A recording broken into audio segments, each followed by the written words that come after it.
Occupational Safety and Health Administration, or OSHA, requires employers to evaluate the workplace to determine if any spaces are permit-required confined spaces.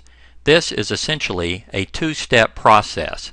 Step 1, identify all of your confined spaces, and Step 2, determine which of those confined spaces are permit-required, and conversely, which ones are not.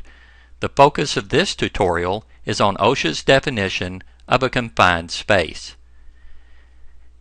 Employers must evaluate all confined spaces in the workplace even if they do not have employees who will be entering those spaces. Also, the permit-required confined space standard does not require documentation of this evaluation. However, it may be a good idea.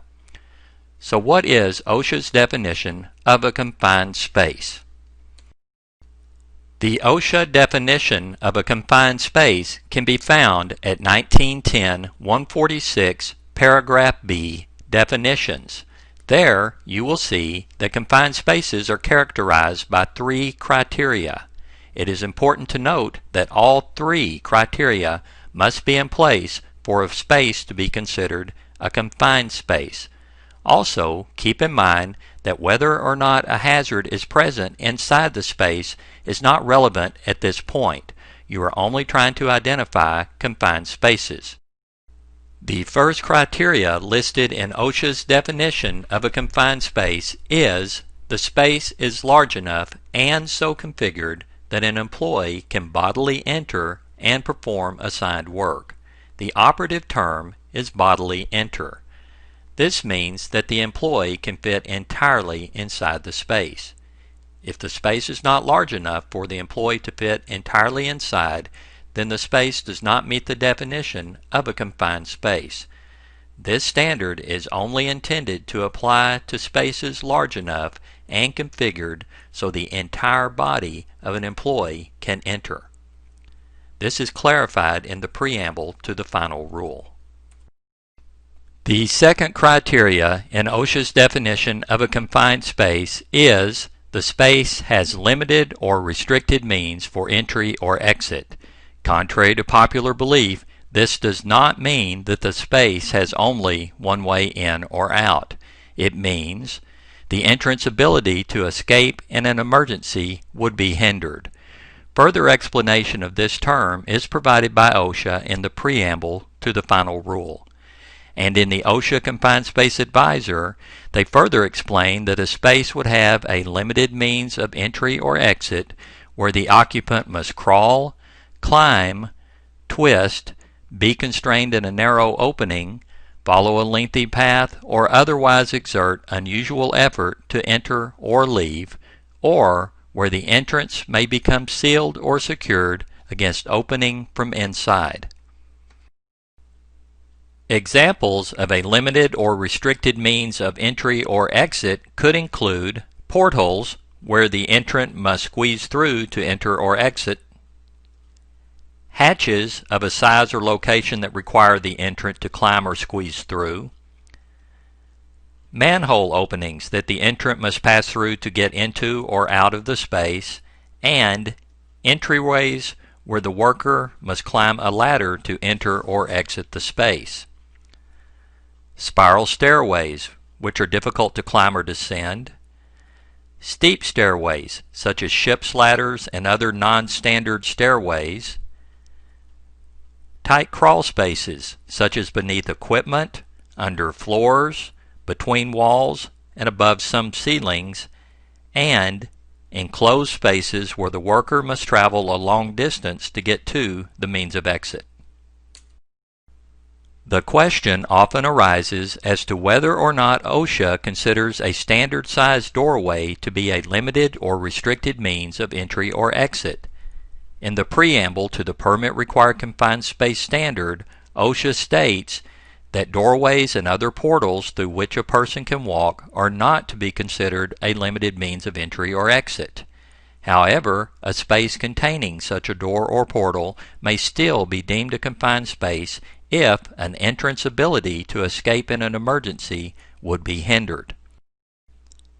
OSHA further clarifies their position in a later amendment published in the Federal Register, where they state that even if the door or portal of a space is of sufficient size, obstructions inside the space could make entry into or exit from the space difficult.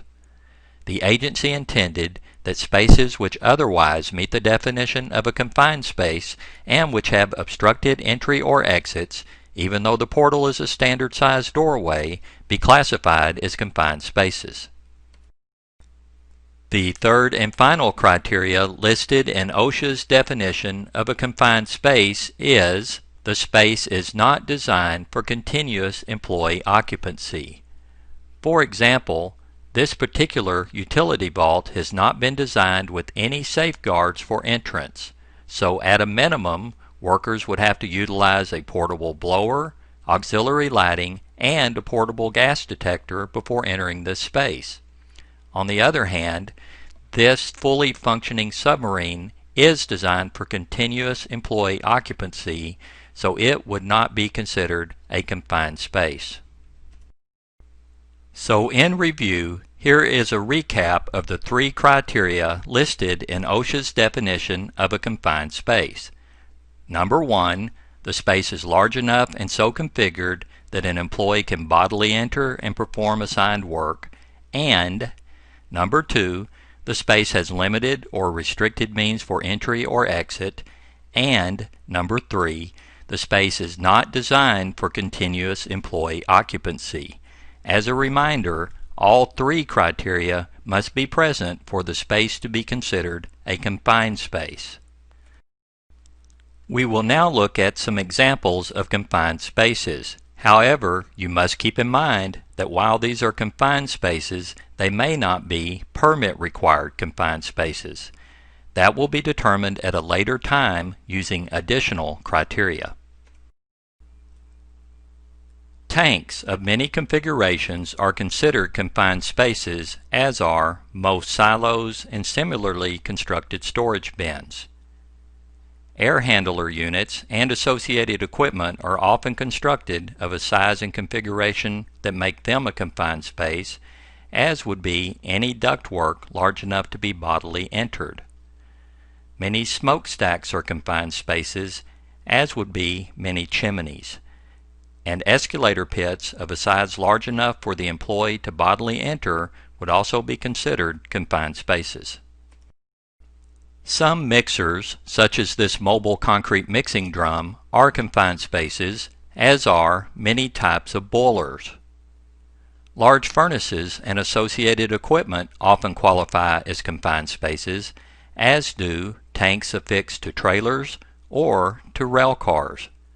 And many trash compactors are configured to be confined spaces, as are some material balers. And as previously mentioned, many crawl spaces beneath floors and equipment, between walls, and above some ceilings are considered confined spaces as well. Most sanitary sewer systems are confined spaces, as are sewer lift stations and digesters. Some storm drains and culverts are confined spaces, as are many septic tanks, utility vaults, and pipelines of various sizes.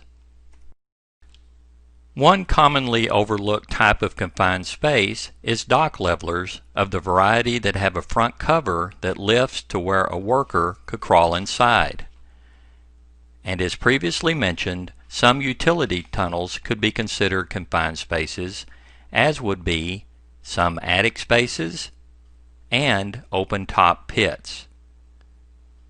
And many conveyor tunnels are confined spaces, as are some elevator pits. These are but a few examples of confined spaces that are present in some workplaces, and there are many that we have not identified in this short tutorial. So you are encouraged to use your knowledge of the OSHA definition of a confined space to identify all of the confined spaces present in your workplace, as this is the first step you will need to take so you can determine which are permit-required confined spaces and conversely which ones are not.